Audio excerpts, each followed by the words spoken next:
ఈరోజైతే శీలావతి చేపల పులుసు ఎలా చేయాలో చూద్దాం. ఫుల్ వీడియో కింద లింక్ ఇచ్చాను చూడండి. చేప కేజీన్నర ఉంది. పెద్ద చేప అయితే బాగుంటుంది ఎప్పుడైనా. చిన్నది కొంచెం ఏంటంటే ముళ్ళుగా ఉంటుంది అన్నమాట. చేప అయితే చాలా బాగుంది, బతికిన చేప.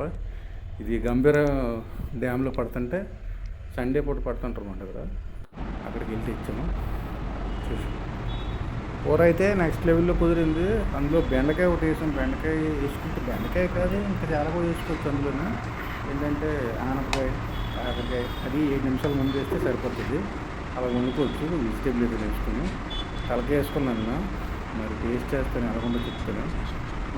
కూర అయితే మామూలు లేదు, మళ్ళీ కానీ కూర ఉప్పు కానీ చాలా బాగా వచ్చింది.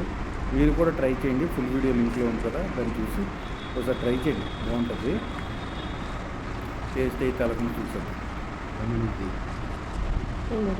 పళ్ళు నొప్పి చేప క్లీన్ చేసుకోవడం కానీ వండడమే కానీ మొత్తం అంత వీడియో క్లియర్గా పెట్టాము. చేప అయితే చాలా బాగుంది టేస్ట్. ఇంకా పచ్చిమిరగా నాకు చేపల కూర ఉడికిందంటే చాలా ఇష్టం.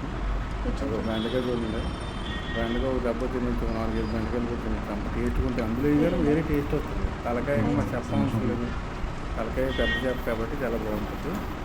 ఫ్రెండ్స్ మీరు అందరూ ఈ వీడియో చూసి దాని ఫుల్ వీడియో లింక్లో ఉన్న వీడియో చూసి అదే ప్రకారం చేస్తే క్లీనింగ్ కానీ చేసుకోవడానికి చాలా బాగుంటుంది. చెరువు చేపని ఇప్పుడు తీసేది, చెరువు చేప కూడా చాలా బాగుంటాయి. ఓకేనా ఫ్రెండ్స్, చూడండి, లైక్ చేయండి ఫ్రెండ్స్, బాయ్.